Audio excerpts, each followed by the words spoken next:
اما بعد بسم اللہ الرحمن الرحیم۔ حج جو ہے یہ اللہ سے ملاقات ہے۔ واللہ الذی لا الہ الا هو الملک القدوس سلام المؤمن المحیم العزیز الجبار۔ حج جو ہے یہ اللہ سے ملاقات ہے، اس اللہ سے جس کو بن دیکھے چاہا، تو حج جو ہے اس سے ملاقات ہے۔ اللہ رب العزت حدیث قدسی میں فرماتے ہیں کہ حج عمرے والا میرا وفد ہے، میں ان کی دعاؤں کو قبول کرتا ہوں، ان کے گناہوں کو معاف کرتا ہوں۔ حاجی جو مانگے گا میں اس کو دوں گا، جس کے لیے دعا کرے گا میں قبول کروں گا، اور جتنا مال یہ حج کے اوپر لگائے گا میں اس کو لٹاؤں گا۔ میں کہ پے در پے حج عمرے کرو، اس سے تمہاری مفلسی دور ہوگی۔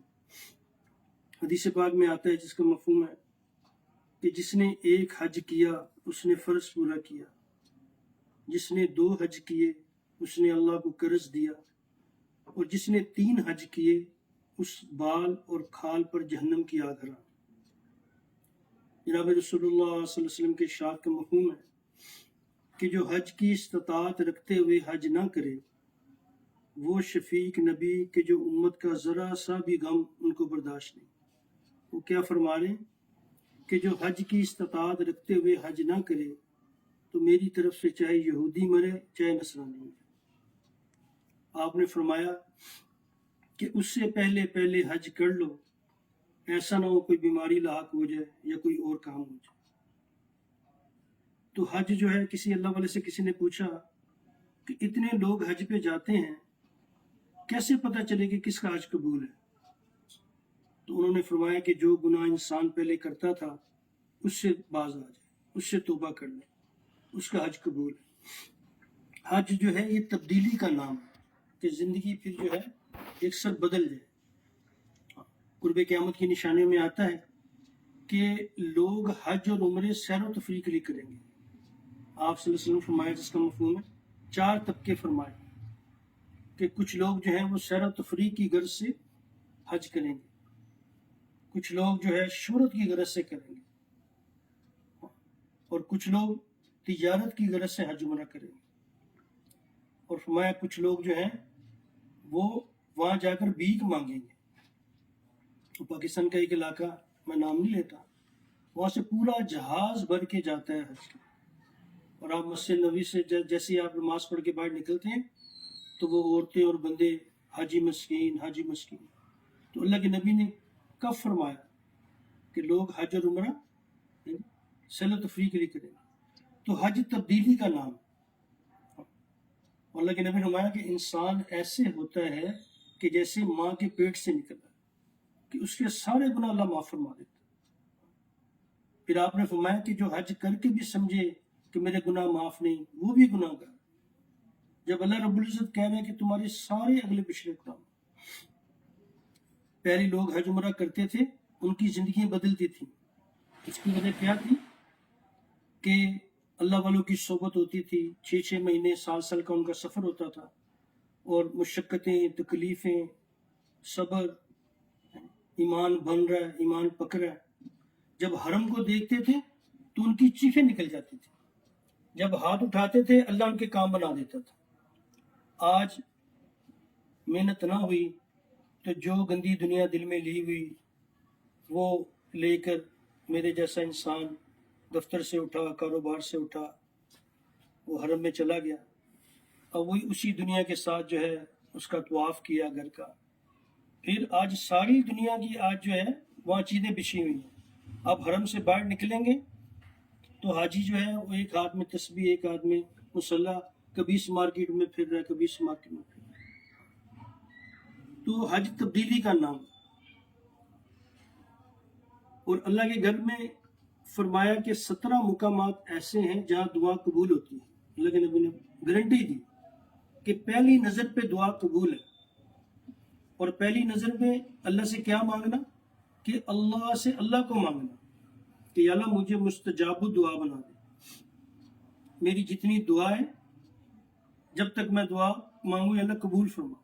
یہ سب سے بڑی دعا ہے کہ جیسے واقعہ آتا ہے کہ ایک بادشاہ نے اعلان کیا کہ آج مجھ سے جو مانگے گا میں اس کو دوں گا. کسی نے سونا، کسی نے چاندی، کسی نے زمین. اس کی ایک باندھی تھی. اس نے کہا بادشاہ جو مانگے گا؟ انہوں نے کہا ہاں آج کے دن جو مانگے گا اس کو دوں گا. تو اس نے بادشاہ پہ ہاتھ رکھ دیا کہ بادشاہ میرا ہو گیا تو سب کچھ میرا ہو گیا. تو جس کو اللہ مل گیا اس کو سب کچھ مل گیا. جس کو اللہ مل گیا اس کو سب کچھ مل گیا. تو 17 مقامات فرمایا جہاں دعا قبول ہوتی گارنٹی کے ساتھ، پہلی نظر پہ دعا قبول. پھر ملتزم پہ جہاں رسول اللہ صلی اللہ علیہ وسلم اپنا سینہ مبارک جو ہے ساتھ چمٹا کر امت کے لیے رو کے دعائیں کرتے تھے، وہاں دعا قبول. پھر آتا ہے طواف کرتے ہوئے دعا قبول، اور طواف کے ہر قدم پر 70,000 نیکیاں ملتی ہیں. اور جیسے ہی رکن یمانی سے تیسرے کونے سے حجر اسود کی طرف حاجی بڑھتا ہے تو اللہ اس کو اپنی گوش میں لے لیتا ہے. اور مقام ابراہیم پہ دعا قبول اللہ کے نبی نے فرمایا کہ یہ وہ جگہ ہے کہ جہاں اللہ کے نبی طواف کر رہے، عمر رضی اللہ ساتھ تھے. تو طواف کرتے کرتے جب مقام ابراہیم پہ پہنچے تو عمر رضی اللہ نے کہا کہ یا رسول اللہ ہم یہاں 2 نفل نہ پڑھ لیا کریں. تو جناب رسول اللہ صلی اللہ علیہ وسلم خاموش ہو گئے.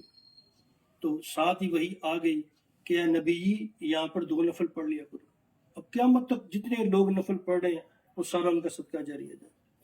اور حتیم کے اندر، حتیم کیا ہے؟ یہ خانہ کعبہ کے ساتھ منسلک ہے. عائشہ نے ایک دفعہ کہا یا رسول اللہ صلی اللہ علیہ وسلم میں اللہ کے گھر کے اندر نماز پڑھنی چاہتی ہوں. تو اللہ کے نبی نے ان کا ہاتھ پکڑا اور حتیم میں لے گئے، کہا 2 نفل یہاں پڑھ لو، جو ہے یہ ایسے ہی جیسے اللہ کے گھر کے اندر تم نے نماز پڑھی، وہاں دعا قبول. پھر رحمت کا پرنالا، وہاں دعا قبول.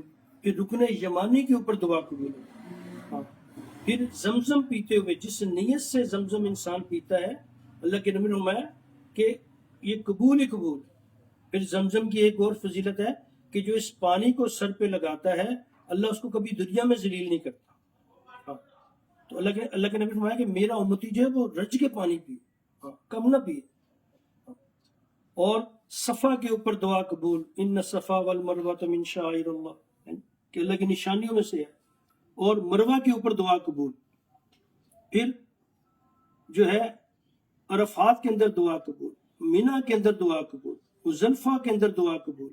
پھر جب حاجی شیطان کو کنکریاں مارتا ہے تو ہر کنکری کے اوپر جب یہ کہتا ہے کہ رغم للشیطان وردن للرحمن، کہ شیطان کو ذلیل کرنے کے لیے اور رحمان کو راضی کرنے کے لیے، تو اللہ رب العزت اس کے وہ گناہ بھی معاف کر دیتے ہیں کہ جس کی وجہ سے اللہ کا عذاب اس کے اوپر آ رہا ہے.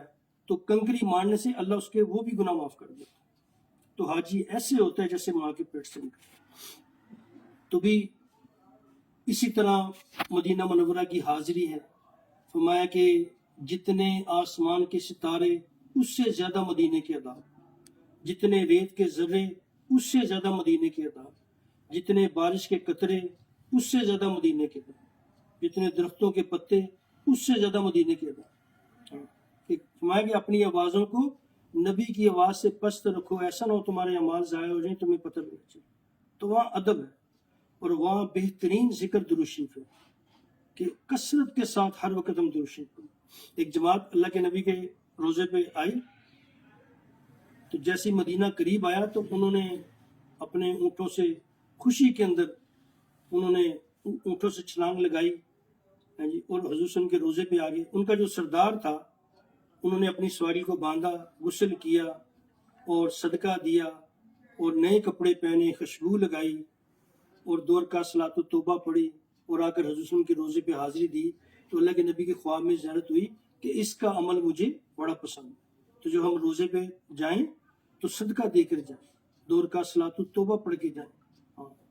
اور جیسے کوئی مجرم کسی بادشاہ کی عدالت میں جاتا ہے اور اس کو پتہ ہے کہ اس کی ساری زندگی کیسے گزری ہوئی ہے، اس کیفیت کے ساتھ جو ہے روزے کے اوپر جانا. اللہ کے نبی نے فرمایا کہ جس نے میری مسجد میں 40 نمازیں پڑھی میری شفاعت اس کے لیے واجب ہے، جو میرے روزے پہ آیا میری شفاعت اس کے لیے واجب ہے. پھر فرمایا کہ تمہیں مرنا ہے تو مدینے میں مرو، جو مدینے میں مرے گا اس کی شفاعت میرے اوپر واجب ہوگی. تو وہاں ادب کا مقام، کثرت کے ساتھ ہم درود شریف پڑھیں. اور جو ہے کہ جتنا بھی اپنا یہ وہاں سے لانے والی جو چیزیں ہیں کہ آدم علیہ السلام کی توبہ لے کر آئیں اور ابراہیم علیہ السلام کی قربانی کا جذبہ لے کر آئیں اور مدینہ پاک سے جو ہے حضور صلی اللہ علیہ وسلم والی مبارک زندگی لے کر آئیں اور حضور صلی اللہ علیہ وسلم کے سینے کے اندر جو امت کا غم تھا، فکر تھا، درد تھا، اس کا ذرا لے کر آئیں۔ نیکی والے حج کا بدلہ کیا ہے؟ فرمایا نیکی والے حج کا بدلہ جنت۔ پوچھا یا رسول اللہ نیکی والا حج کیا ہے؟ میں سلام کرنا، طعام کرنا، کھانے کھلانا، یہ نیکی والا حج۔ اللہ پاک سے دعا ہے کہ جتنے بھی، اور یہ آخری بات کہ یہ جتنے لوگ جا رہے ہیں یہ اللہ کی سلیکشن ہے۔ ہاں، جیسے انسان کوئی سیب لینے جاتا ہے تو وہ دیکھتا ہے یہ کچا ہے، اس کو رکھ دیتا ہے، یا یہ بھی نہیں صحیح ہے جی، ہاں یہ بالکل صحیح ہے۔ تو ایسے ہی پہلے اوپر سے قبولیت ہوتی ہے، پھر اللہ کا نظام نیچے سے چلتا ہے۔